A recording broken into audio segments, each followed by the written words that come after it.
Under the soft glow of a golden sunset, Sheikh Hamdan's voice carried a warmth that wrapped itself around every listener. "I want to see your home," he said, his words not just a casual invitation but a deeply romantic confession. His tone was gentle yet firm, like a man who had finally decided to bridge the distance between two hearts. It wasn't about the walls or the rooms, it was about entering the space that held her laughter, her memories, and the scent of her presence. The crowd listening knew instantly that this was not just curiosity, it was love asking for intimacy. He spoke with the grace of a poet and the sincerity of a man stripped of titles, ready to step into the life of the woman who had captured his heart. "Your home," he continued, "is where your soul rests. And if I am to truly know you, I must know that place too." His words painted a vision, a royal figure leaving behind the grandeur of palaces to step into the humble comfort of the woman he loved. It was a reminder that love levels all crowns, bringing royalty and commoner to the same table. Sheikh Hamdan's eyes seemed to see beyond physical beauty. He spoke of wanting to sit in her favorite chair, to look at the view from her window, to understand why certain photographs hung on her walls.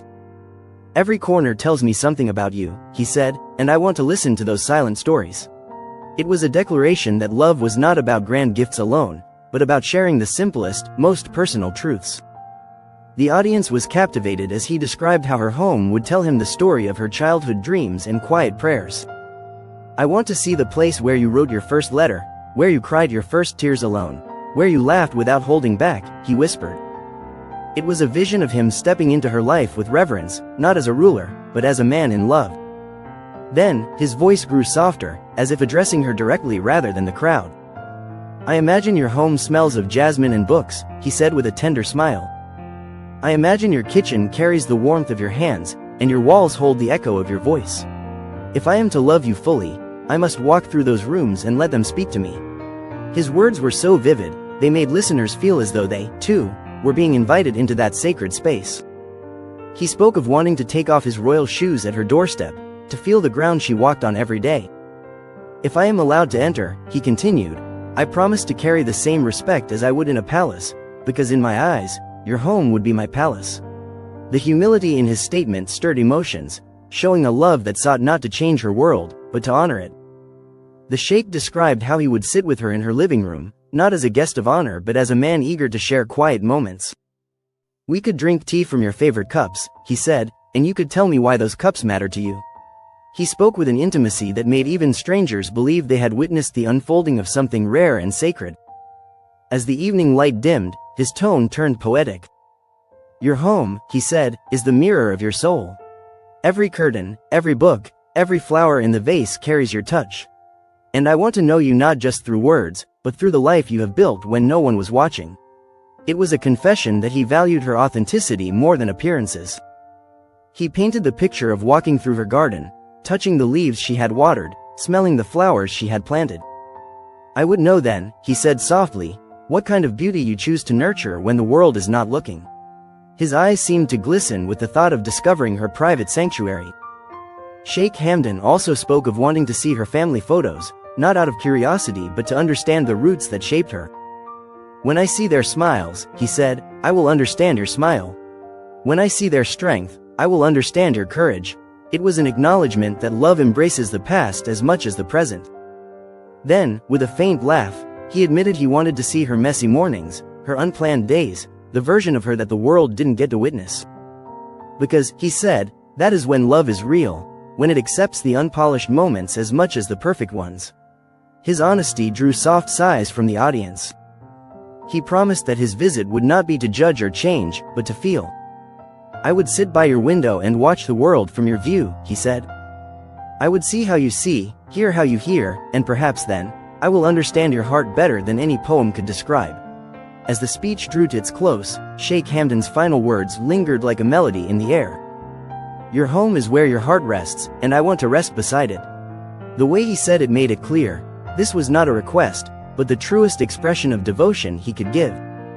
And in that moment, the world knew, he was not speaking as a prince to his people, but as a man deeply in love, ready to cross the threshold into a life shared, room by room, heart by heart. The following day, Sheikh Hamdan's words were no longer just a promise, they became reality. He arrived not in a convoy of luxury cars, but in a single vehicle, quiet and unannounced, as if he wanted his steps to blend with the rhythm of her world. The moment he stood before her door, he paused, taking in the sight of the modest entrance. It wasn't the grandeur he sought, it was the authenticity hidden behind those walls. His hand hovered for a moment before knocking, his heart beating faster than it had in any royal ceremony. When she opened the door, the air between them shifted, the kind of shift only lovers notice. Her smile was shy yet warm, and in that instant, the prince felt he had stepped into a realm far richer than gold. He greeted her softly, his voice low, as though afraid to disturb the peace that her home carried. The scent of fresh coffee drifted through the air, wrapping him in a comfort he didn't know he had been craving. The first step inside was like entering a storybook written entirely about her. He noticed the little details instantly, the arrangement of cushions on the sofa, the faint wear on the edges of the coffee table, the way the light streamed through the curtains and fell perfectly onto a vase of lilies. Every element felt like a quiet introduction to her soul. He moved slowly, his eyes soaking in the narrative of her life. She led him into the living room, where family photographs lined a wooden shelf. He stopped to look at them, each picture revealing another chapter of her journey. There were images of her as a child, laughing with her parents, snapshots of celebrations, tears, and victories. "These are treasures," he murmured, tracing the frame of one photograph gently, as if afraid to smudge the memories it held. He then noticed her bookshelf, not a towering collection, but one curated with love. Poetry, novels, travel journals, and a few worn cookbooks stood side by side, each with folded pages marking her favorite passages. He ran his fingers along the spines and pulled out a book with an old, frayed cover. "Did you read this by the window?" he asked. She nodded, and he smiled, placing it back exactly where it belonged. They walked into the kitchen, and he could feel the warmth radiating from the heart of the home. The kettle was still warm from the morning tea, and a bowl of fresh fruit sat on the counter. He noticed a tiny chip on one of her cups and laughed softly. "This has been with you for years, hasn't it?" She smiled in surprise. "How do you know?" he replied, "Because love keeps the imperfect things, too." From there, she led him to the balcony. The view was modest, a street lined with small trees and the distant hum of city life, but he looked at it as though it were the most beautiful sight in the world. "You've watched sunsets here, haven't you?" he asked, his voice tender. "Yes," she whispered, "and sometimes sunrises too." He leaned on the railing, imagining her in those moments of solitude, her thoughts dancing in the wind. They visited her bedroom last, and he hesitated at the doorway. It wasn't the size of a royal chamber, but it had a warmth that palaces could never replicate. Soft colors, a neatly folded blanket at the edge of the bed, and a framed poem on the wall caught his eye. He stepped inside slowly, as though entering a sacred space. "This," he said quietly, "is the heart of your world." He asked about the poem, and she recited it, her voice filling the room like a song. The words spoke of hope, loss, and love, and as she spoke, he felt as though every line had been written for this moment.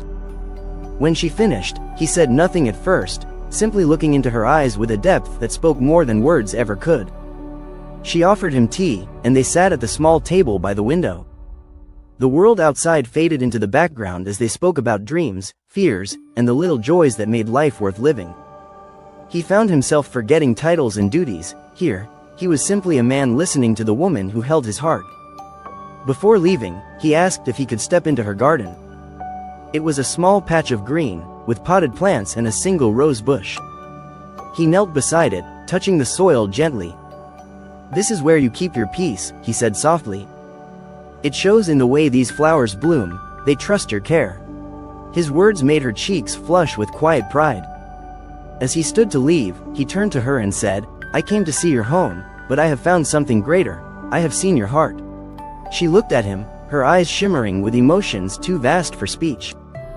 He took her hand, holding it for a moment that felt infinite, as though sealing a promise neither of them had to say aloud. When he stepped out into the fading daylight, he didn't look back at the palace in his mind. He only carried the image of her world, room by room, memory by memory. And he knew that from this day forward, her home would forever feel like his own sanctuary, the place where love had silently taken root and begun to bloom.